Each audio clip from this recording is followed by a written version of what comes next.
We welcome you in. It is another week, another edition of Scrushy on Business. My name is Dave Green, coming to you from St. Louis, and Richard Scrushy is coming to us from just outside beautiful Houston, Texas. How are you, sir?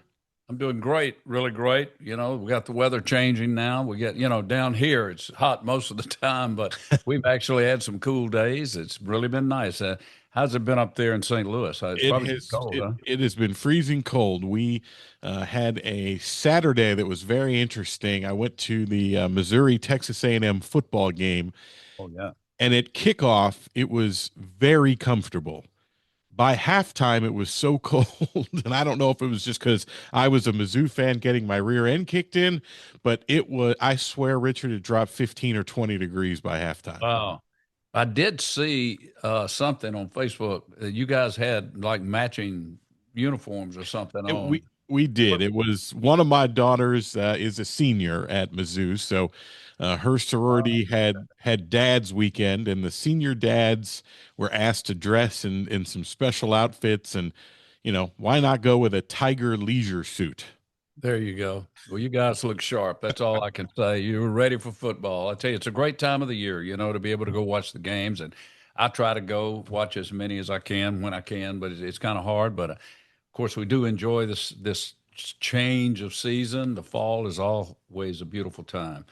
And thinking about businesses and companies and starting up companies before the end of the year, and I know there are venture capital firms that are trying to finish off getting their deals done before the end of the year.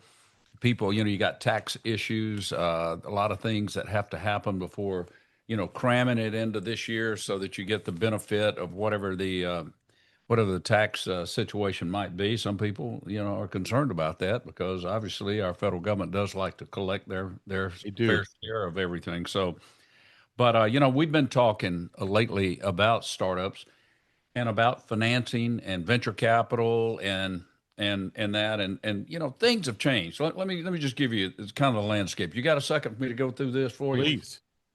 Years ago, when I was coming along starting up companies, it was called venture capital, and venture capital was venture capital. I mean, it was just like either they had a fund, they might have 100 million in it, they might have 300 million in the fund, they might have 50 million, but it was venture capital.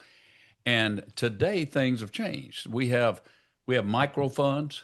We have funds that do only secondary. We have funds that want to come in right before there's a public offering. We have funds that do $1 billion. I mean, you can go look up venture capital. You'll find there are funds that do $1 billion investments. I was looking recently at some of the $1 billion investments that some of the funds had made, and I pulled up the top 10 that were in excess of $1 billion, and it's kind of mind blowing that there's those kind of venture capital funds out there. But I like to focus on and back when I started, the first round of venture capital that we raised, and we built a multi-billion-dollar company, Dave. I mean, we only raised $1 million first go round.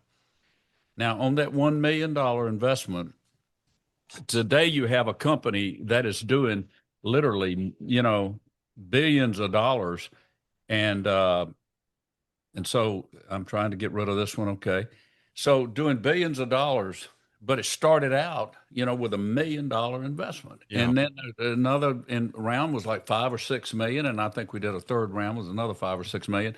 And that was it. And the company went public, and you built it all the way up to a multi-billion-dollar company. Well, today there are funds that will put in, 500,000 micro, they call them now micro, VC funds. But then there are those funds that put in a billion or 2 billion. And I was reading about one investment that was a $5 billion investment. Hmm. So, this whole venture capital world has changed, and a lot, and something else. Back when we started, we had to put some of our own money in, but not a lot, but enough to show that we were committed. Now, we didn't have a lot of money to put in, so when we what we put in was a lot to us, but it was enough because when the venture capital fund took a look at our personal financial situation, they felt like the amount of money that we put in was a commitment. So that is important. But now we're seeing all kinds of different deals, and now this AI situation has blown up all to where we're seeing multi-billion-dollar investments and own a startup company, which is Yeah, incredible. crazy. So things have changed, but there's still the guy out there, the hardworking man or woman that's out there with a great idea that just needs 1 million or 2 million or 3 million, and they can start a business that could become $1 billion business, and they need to be able to access capital. And it doesn't, and banks aren't, I mean, you come in, you go into the bank and you say, I've got this idea. I mean, we're not making any money, but I need $1 million or $5 million. They'll laugh you out of there. I mean, it's like, come back and see me when it's cash flow positive, and you show me how you're going to make the payment. So venture capital and these micro funds are very, very, very important. And there are numerous micro funds out there. So I want to bring that up because there are a lot of people that do listen to our podcast and they don't, where do they go? Well, it depends on what you're doing. So you're going to want to search out if you got a small startup company, you got a great idea, you're only looking to raise 1 million or 2 or 3 million, you need to go to a micro venture capital fund. So has that been your experience as well? Yes, and I think there's, more of those obviously that are out there. People who want to invest in businesses but don't have the capital to be in those types of businesses where technology is involved, which obviously, really generally raises the prices. But it's interesting because we hear a lot about the successes, Mhm. right? Those types of funds, if they hit something big, obviously, you're going to hear a lot about it. But as you and I well know, there's a lot of failures, right? There's a lot of times that even the smartest people who have invested very, very wisely in their lives still fail, right? Because it's hard. It's very, very hard. And one of the things that's really hard about it is you have to do projections. And we had a listener write in, Karen from San Francisco, and I'm interested to hear your take on this. So she says every pitch deck has financial projections, but how much do investors really believe the numbers? What makes a forecast credible instead of just wishful thinking? Because projections are guesses, right? And so yes, it can be an educated guess, but in the end, you're simply taking a guess based on what you know and what you think. Well, hopefully it's an educated guess. Hopefully there's some kind of calculations. There's some kind of fundamental, concrete up under those projections that they can, that they can hold on to and believe is going to happen. For example, and in my business, when we started up our first company that was venture capital backed, uh, and the guy was a little bit hard on us, though. I will tell you this. He said, I want to see it something up and running." So we had to get one facility, you know, working and show them how it was going to work and the kind of potential cash that it could generate. So we did have a little bit of convincing on that. But then when we built our second one and we were off to the races, they could see that what we were planning on doing actually could become a very profitable venture. And then it was when they saw that, what is the margin going to be? Well, it's going to be 25% or whatever it was. And so they began to say, okay, now it's going to generate how much revenue, and then on 25% of that, it's going to be X amount of dollars. And so if you did 10 of them, you would generate X millions of dollars in profit. Exactly. Well, how long is it going to take you to do 10 of them? Well, we can do 10 of them in 18 months. Oh, okay. Well, let's calculate that. So then they calculate that and they say, well, all right, well, okay, that looks like that's reasonable. And then you've got your first one up and running and it looks like it's going to do well. And your second one, and we've talked to all your employees and they seem to know what they're doing and things. So you begin to calculate and say, well, now, wait a minute. If you build this over the next 2 to 3 years, and in fact, you're able to build 25 of these, you're going to generate X amount of dollars in profit. Well, when I look at the stock market, these kinds of businesses are trading at somewhere. They have what they call a price to earnings ratio, and Mm-hmm. they're trading about 20 to 25 times. Oh, okay. So what I'm telling you is that in 2 years, we'll be making 10, I'm making these numbers up. We'll be making $10 million in profit. They said, well, okay, 10 million in profit. And if you're growing in excess of 20, 30% a year, which we are, that puts you into a category of, this is a pretty aggressive company. It's going to grow pretty fast. So uh, stockholders are interested in that. So we're going to run some numbers on this. So when we play with those numbers, we begin to look at it and say, well, if you really make that kind of money over that period of time, and we put a multiple of 20 to 25 times that earning, this is a $200 million valuation in less than 3 years. It's exactly. So, the investor then says, well, if I could own 10% of that, that'd be $20 million, right? Well, if they only put $1 million in, and in 2 to 3 years, it's worth $200 million. He's made 20 times Mm. his money. Yes. So this is the way they think. What can I make? Now they will tell you, and I mentioned this on the program before.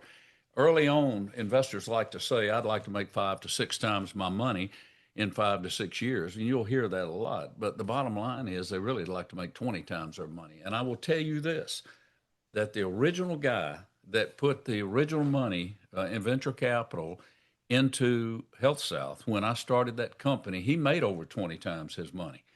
Because I mean, we ended up building a multi-billion-dollar company. So I mean, if he sat on that the whole time, and I don't know when he sold it or how long he had it or whatnot, but I do know that he made a lot of money. So, we got to look at the money we put in and what kind of returns are we going to be able to make. So, and I think all of the venture capitalists or any good investor is going to want to go through that. I looked at a deal. I got to tell you this real quick. I looked at a deal recently. A guy actually contacted me, and he said that he worked with a group, and they had put money into his company, and he had started the company, but then they took control of the company. They had invested enough money to where they started telling him how to run his business, Hmm. and they didn't know his business. He knew his business. I mean, he grew up knowing this business. This was his life. But they came in and they started saying, "No, I want you to do this and this and this," and then it went south, and they ended up losing their money. And the guy was totally devastated. He was telling me, he said, if they'd have just left me alone, let me run my business, and they made him hire this person, and you got to have these kind of people in, and he didn't need all those people. A lot of times, you'll find people that come from the institutions that fund these projects that have a set way in their head. You got to have somebody that does this, somebody that does that, somebody, and the real entrepreneur sitting there saying, "Look, I can make this thing make a lot of money. I don't need to load myself up with all these people that I've got to manage. Could we just count the money and let me go out and build the business, and then we'll build all that infrastructure when the time comes?" So there's a balance. It really is, Dave, about when do you load up all these people, Hmm. and start building it and adding overhead and that maybe you can't afford early on, and so really it's all about being able to build it and then begin to grow and make the additions and whatnot. You don't want to build a brand new corporate headquarters, and spend a bunch of money when Yeah, you're not making enough money to pay the note. sure. So these are things that we have to use our noggin about, and be really smart in our projections and whatnot. Yeah. So It is, you said, the bottom line, I think, with the projections is be able to defend them. How did you come up with them? What research did you do, right? That has to be a big part of it. If a wise investor, that's what they're going to hone in on, because if you've gotten this far, chances are they believe in you. Now let them believe in the numbers and believe in the product. And of course, if you have actual numbers, I always go back to Shark Tank, right? They'll always say, well, how much have you sold? What have you done? hmm Versus just coming in and telling me about this potential great idea. that's exactly right. You got to be able to defend, your numbers. And look, let me tell you, a smart investor can take you apart if you don't know your numbers. But if you know your numbers, you're going to get your financing. And if it's in an industry that has growth potential, and they can see that it in fact can grow and build something. When we started out, they said, "Well, how many markets can you build these facilities in?" And we said all 50 states in every major market. We want to start with markets that have a minimum of 100,000 people, and then we'll go from there. And that was our first goal. Well, how many of those? There's over 3,000. Those are MSAs. Well, there's what I think it's 3,300, 3,200. I don't remember the exact number, but there's over 3,000 MSAs. So they said, so that's where you're going. I said, that's where we're going. Well, guess what? We went out there and we made that happen. We built facilities and MSAs all across this country. We were in all 50 states, and we had a great game plan, and we executed that game plan. And but the business that we were building, those businesses were needed in those markets, and we offered something that actually helped people. And when you put all that together, it really makes a lot of sense. And so, anyways, bottom line is, uh, you have to have a good plan, and you got to work your plan. Well, and It's I would also give you this bit of advice from old experience. There is no such thing as a silent partner. If you have taken somebody's money into your business, they Oh may yeah. tell you they're going to be a silent partner, but it's not going to end up that way. So just make sure that those people that you do take investments from, you understand that they're whether they say it or not, they're going to be involved. They're going to want to know what's happening with their money, and you need to have the answers. Give them monthly reports. Put up, that's one of the things that I found out early on. You're so right, Dave. You set yourself up with a monthly profit and loss statement, and then also give them statistics. This is whatever it is. X number of customers came in that they were A customers or B or C, or they bought this or they did that or we did this to them and it was this much, and these are the returns. You actually you put yourself a reporting system together that really does truly explain the business to those who have invested in it. Now, you're really smart venture capital guys that are going to come in, or your fund managers, they're going to require that. And they're going to say, we want all these reports. Go ahead and do it up front. You ought to be doing them for yourself. You ought to be doing them for your employees. You want your employees to see, exactly what the margins are. I think about when the first big companies $1 billion company that I went to work for, I remember getting the P&Ls every month, the profit and loss statements. And, I would look at expenses and this and that. And then I'd say, well, we don't need this and we don't need that. And I began to cut and I began to change. And then I began to build my marketing team and I began to do things. And I remember looking at my margins. And when I took over the business that they had hired me to run, it was about an 8% margin. Well, within a year, I had those margins in excess of 30%. Hmm. And I was cutting the costs that we didn't need. I was making sure that we were maximizing the opportunities that were before us to increase revenue and expand services. And of course, I got promoted up through the company. But when they went to looking at my numbers and they looked at the other guy's numbers and they said, we want more of this and less of that. Yes. And we were able to really grow. So uh, things like that returns are so important, especially if you go out and you raise money and you give them and they buy into your projections and you miss them every quarter.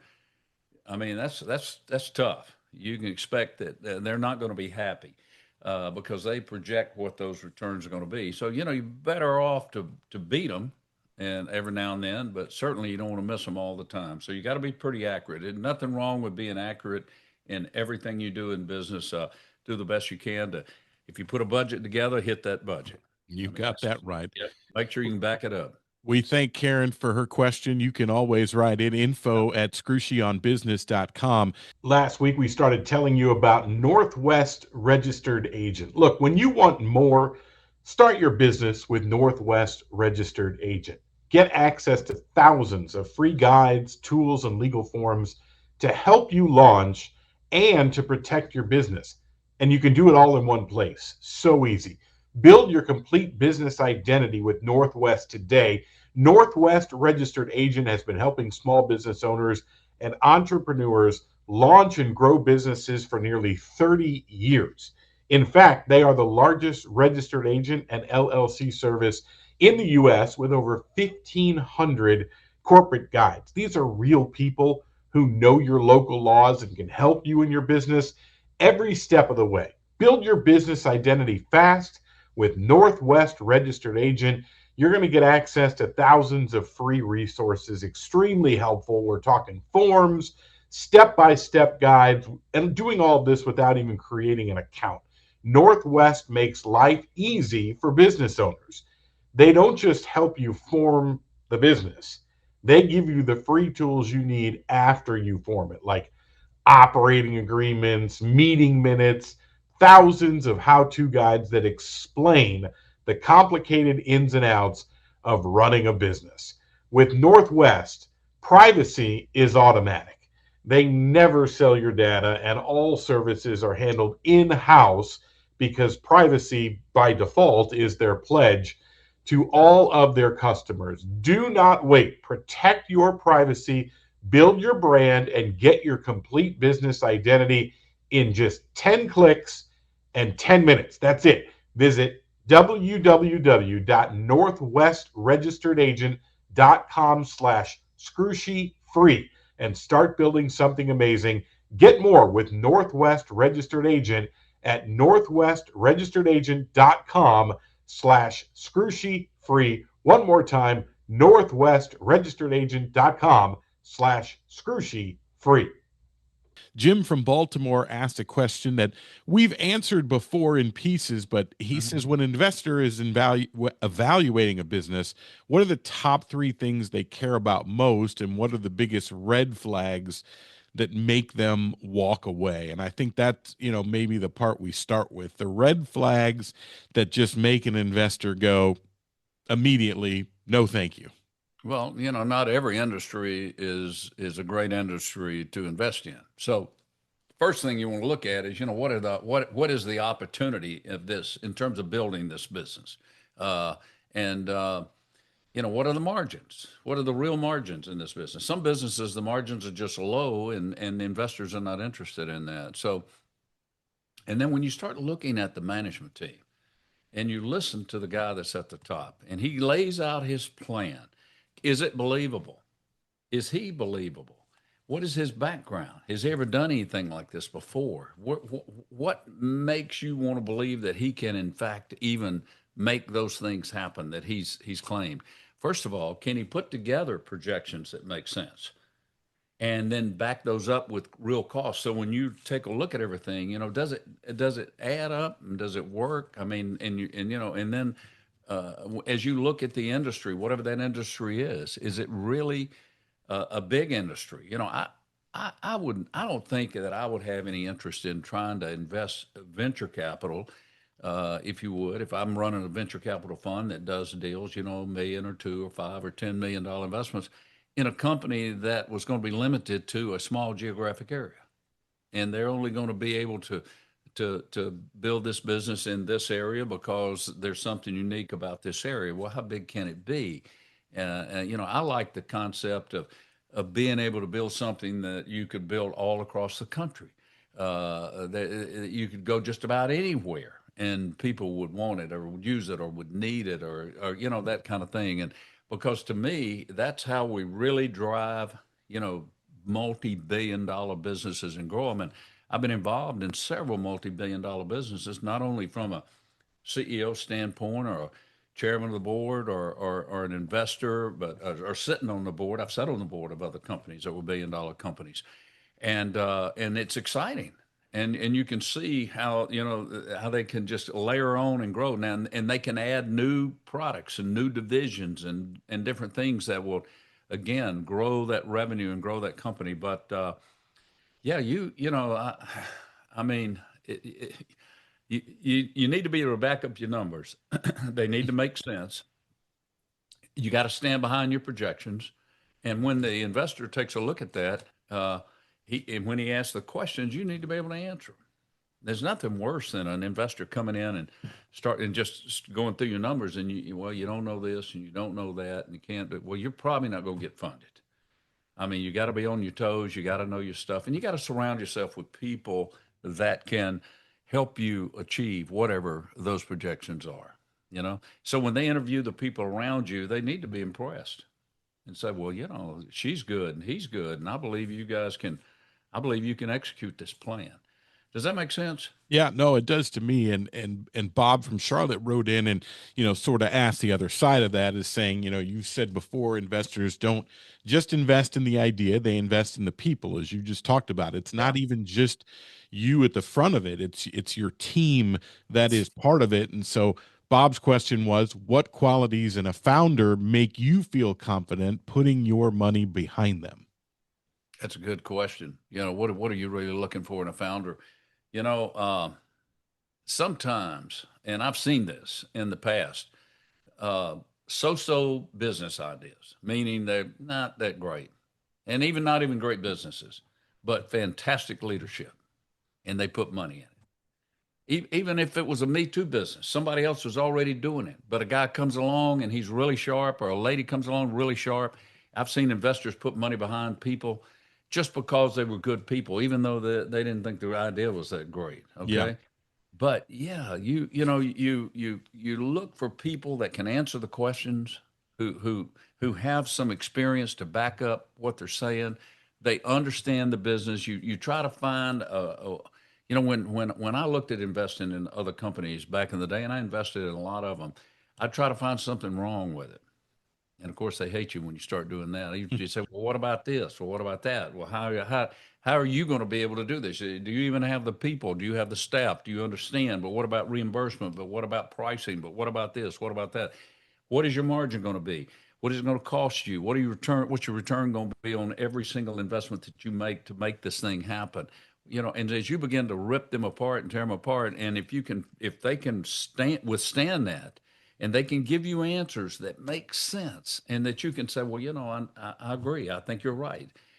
Then you can find that, maybe you'd want to put money in it, or maybe somebody else would want to put money in it. But and I know Dave, you've had the same thing. People come to you with a deal, and you listen to it, and you go, "Oh my goodness, they ain't no way that I would put a nickel in that business."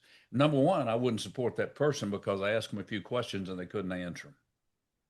So when you start looking at, investments and returns and the people, isn't it most of the time about the people at the end of the day? Can Yeah. the person really execute? That's it. I mean, it's, ultimately you're picking a person who is going to be that leader, who has to make final decisions, who has to motivate the team, who has to be someone. I had a mentor who was big on saying, the right leader pulls from the front, doesn't push from behind. And you have so many people who, in their head, that step of I'm finally the owner means I'm going to push everyone else and say, hey, you go do the work. And of course, what investors and people who are putting their money behind you are looking for is someone that if everybody else fails, they're going to succeed. They're going to find the way. They're never going to quit until it ends. And a lot of that can be seen really in a presentation, right? The type of personality that it is, because for me most of the time it has something to do with sales, and I have to think to myself, would I buy from this person? Because I'm expecting a lot of other people to say yes, they would buy from this person if I'm going to put my own money into it. So you have to believe in that person a great deal in order to want it to do that. And I think you see a lot of people who have great ideas, who make a great presentation. The business doesn't go the way everybody expected it to, but they knew from the beginning it wasn't going to be because that person let them down. Yeah, exactly. Exactly. And that's, I have to go back to the first deal that I did. The venture capital guy came in, and Dave, he told me, he says, I want 25 references. You told me I that. said, 25. I mean, good. I mean, and so he looked over at my chief financial officer and he said, I need five from you. And he looked at my chief operating officer and he said, I need five from you. And my development guy, I need five from you. And then I had an internal kind of a guy that was sort of a QA guy, and kind of set up all the business systems and whatnot. And he told him he needed five. And I said, but you want 25 from me? And he said, yeah. He said, because you're the guy at the head. And I want to make sure, if I'm going to put this money behind you, I want to make sure that I got the right guy. So I had to go back to my preacher when I was, in high school, and I mean teachers, and I mean find 25 people anytime in your life that you want to put down to give references on you is not an easy thing because especially if I mean, every now and then you're going to make somebody not like you, right? Just because, or they're going to be jealous of you. Can you imagine this? Somebody calls up one of your references and says, "Look, I'm thinking about giving him several $1 million to start a business. Would you advise me to do that?" Well, if the person, I mean, there's some people would say, "Why don't you give it to me?" Right? Right. Why you Right. give it to him? I know as Yeah. much as he does. So He's a good guy, but I have a better idea. exactly. So it's not an easy thing. So, but I was able to do it, and I was able to get the funding, and so I always thought about that. And I said, well, I'm going to always make it hard on people too that are coming to me for money. I'm going to make them, see if they can withstand the test and make sure that, we're going to put money behind good people. But yeah, it's, I tell you, right now, and I did want to mention this, we do have the micro investors over here, venture capital, and then you got the big guys, and you got some in between. So they're funds that are like 50 million or 100 million, they're 2 million, I mean 200 million, and they're funds all the way up to multi-billion-dollar funds. And so you got to, if you're doing a startup company, you're going to fit most likely in one of the smaller funds. But if you're doing something like right now, some of these AI investments, I was looking at some of them. I was kind of doing some research, and there are literally AI startups that received over $1 billion in their initial funding. I Yeah. mean, it's mind blowing. Now, it's going to be interesting to see how that turns out, and if they're able to give all of those investors that put that $1 billion in there a return. And it's Dave, it's not just one or two companies. There's probably 20 of them out there Yeah. have received in excess of $1 billion. Well, Uh, everybody's trying to get in, quote unquote, early in the AI game. And that one would scare the dickens out of me. And the reason that it would is because it feels like somebody could literally invent one new piece of technology with your AI and you're finished. Theirs is now smarter than yours, right? It's going to be very interesting. And speaking of technology like that, at the football game I was at Saturday, Richard, the mhm. band at halftime was led by a robot. Mm-mm. The robot first played an instrument, then conducted the band. Really? So they were showing off something from the Missouri Engineering School. So, That is it's pretty nobody's impressive. safe. When they're going for the band directors jobs, Richard, nobody's safe. Well, the problem that we've got in the future is you won't be able to tell if it's a robot or not. I There is mean, no doubt. that day will come I think because it's just coming. And, one of the things, I rented a car not long ago. And most all the new cars have got the ability for hands off for mhm. a minute, 2 minutes, something like that, right? And then it tells you got to hold on. Once you set everything, it'll stay in the lane, it'll make the turns, it'll hold the speed, it'll slow down if somebody pulls in front of you. You really don't have to touch it. Well, I got in one the other day, and it had a much longer. It went for like 4 or 5 minutes. And I was like, wow, look at this. Incredible. And so, and then of course, we have self-driving cars already, but to be able to rent a car and it was a newer car that had that kind of abilities, it's just fascinating to Yeah. see. And Had a so, as far as I really truly believe that there will be a day where we'll really might even have trouble trying to figure out if is this person real or am I talking to something else here? something I know that's near and dear to both of our hearts that I think will be changed forever is music, because we'll never know, right? No. We thought Milli Vanilli was something in the 90s. Oh yeah. We won't know if anyone's a human being or not in music. It's going to change that industry a bunch. I had a friend at the office last week, Richard, and it was raining here in St. Louis, and we got to the part where it wasn't going to be covered any longer, and he looked at me and he said, "Watch this." Hits a button, and his car came and got him Really? out of the parking spot, up to the curb, Mm. opened the passenger side door, and he got right in.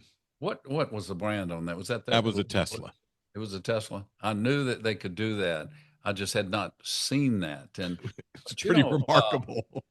yeah, and the app that allows you to record your voice and sound like anybody, and Yeah. I mean, you don't have to be able to sing a lick. I mean, you might not be able to sing at all, and you can create a song for somebody, and it'll use your voice, and it actually sound pretty good. So you're right. Back in the day, there were a few bands out there that had some technology that the singers were not very good, uh, and even some of them, when they're dancing, it wasn't really them. I mean, they were just carrying on, but they had already been pre-recorded. And I remember back in the day, many, many years ago. I hate to even say how long it was, but it was in the '70s. I heard a band that had backup recordings, even in the '70s, that played with their music because there were things that came on, and I'm looking at the stage and I'm listening, and there's nobody up there playing that. Who's playing that? Nobody's playing that, and it was recording. And then over a period of time, because I play the keyboard and the guitar and whatnot, I got a keyboard that would do that, and it was just fascinating to me that you could just download all the songs, and you really weren't playing it; it was playing it, and it would play it right along with your band. All you had to do was hit a specific key, and it would play that song. And so we've seen so much advancement.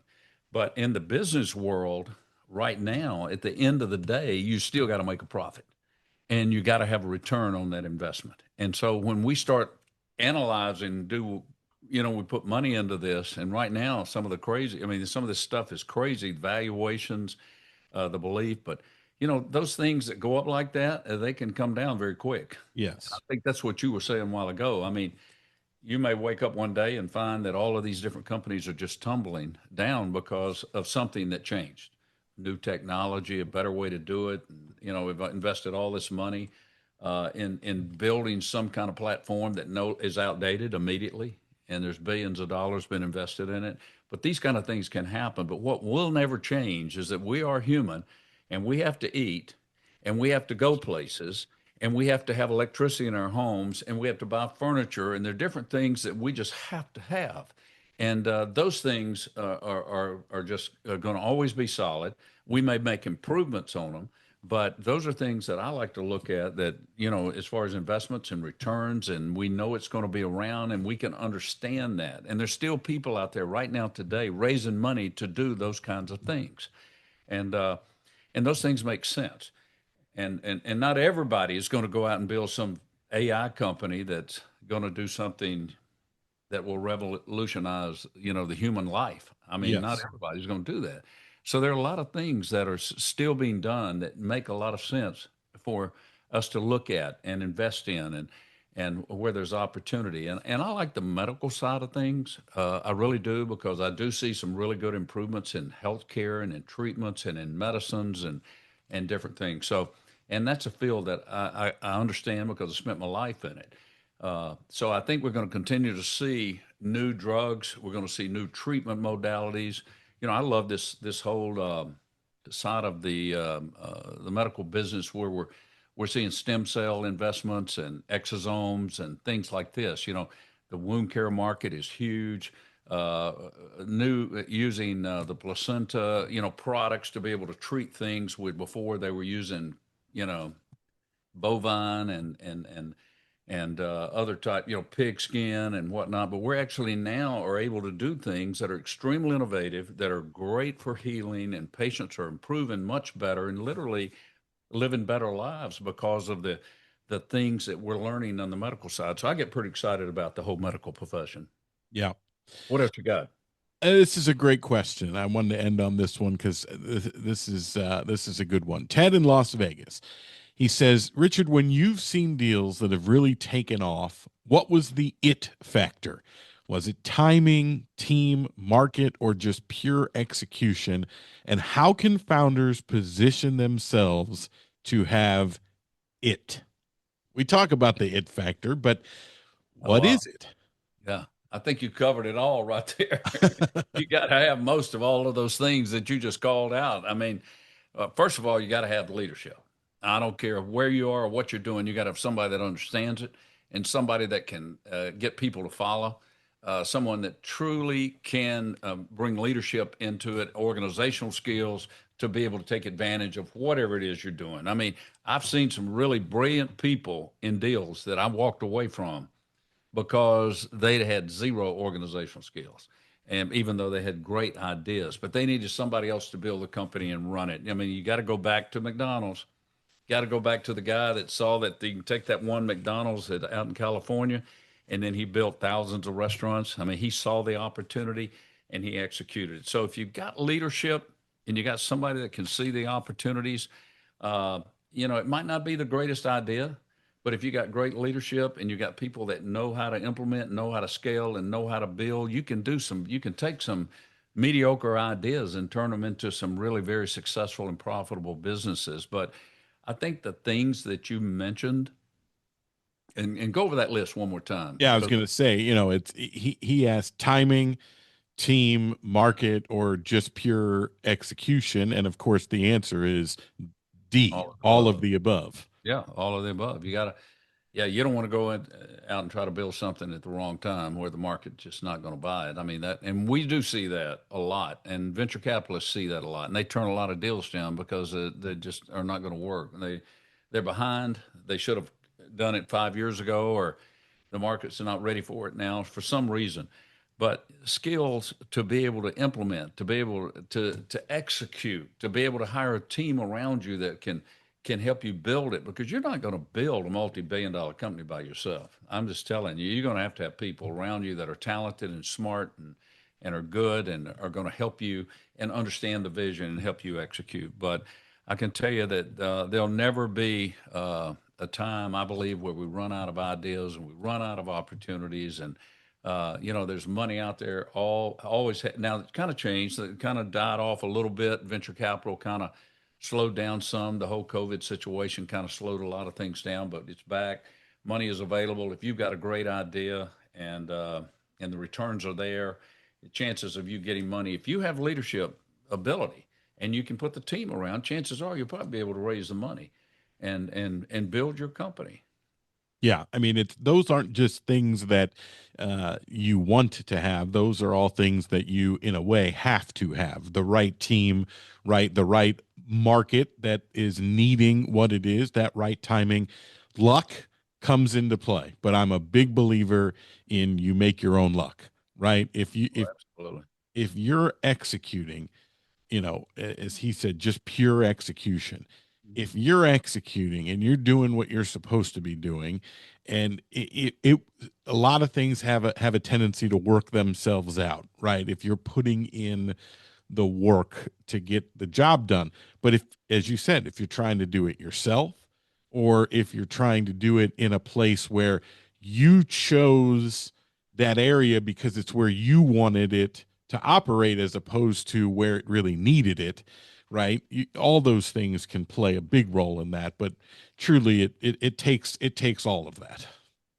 It really, I mean, I love business and I love startups and I love venture capital and I love the whole concept of somebody with an idea, an entrepreneur that comes with an idea. And I got to just very quickly, many years ago, and I'm going to say, I don't know, 7, 8 years ago, I was in Nashville, maybe even longer than that. And my daughter said, Dad, I want to take you to this hot chicken place. So we go and I'd never eaten hot chicken, right? So we had hot chicken and it was unbelievable. And so I didn't get the real hot. I got kind of the in between, but it was so good. And so I said, well, every time I went back to visit with my daughter in Nashville, I had the hot chicken. Well, now I see these hot chicken places all over, right? So we have them all over, in the Houston area. So I've been going to them and trying to see if I could find one that was as good as the first one that I went to. And I'm going to tell you, Dave, a couple of them are pretty good, but there's some of them out there that are not that good.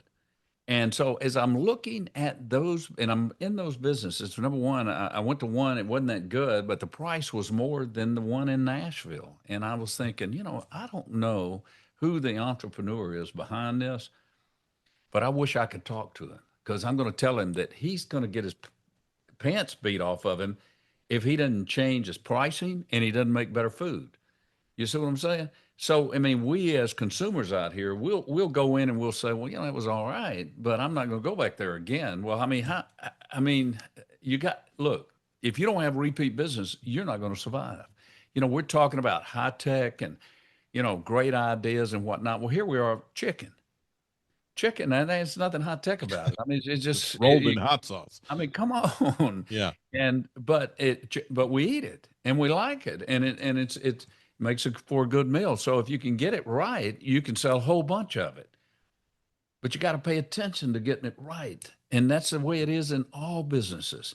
You know, when you really want to grow something, get it right. Be the best that you can be. I always tell people, are you going to be the best in the industry? Because if you're not, and you're just going to be so, you're probably not going to do that well.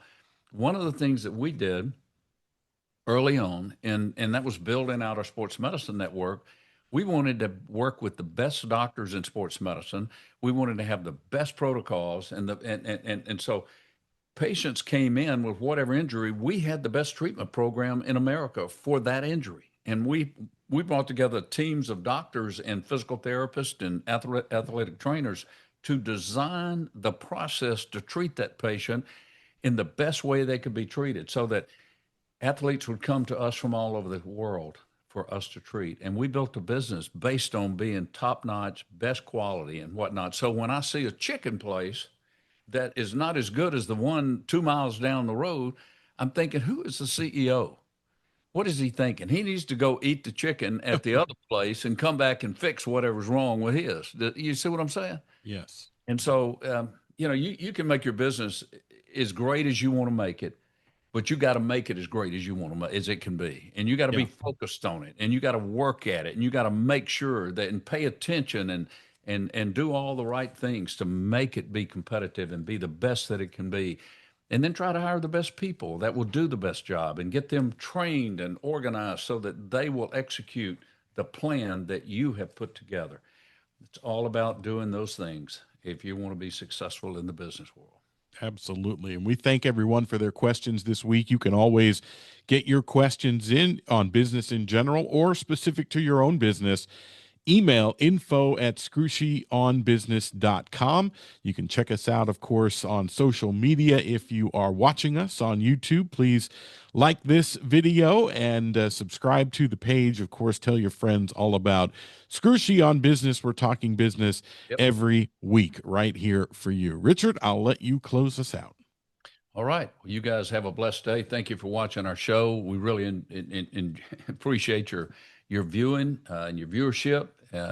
Share it with your friends and, follow your dream. We will see you next week right here on Scrushy on Business. Thanks for watching.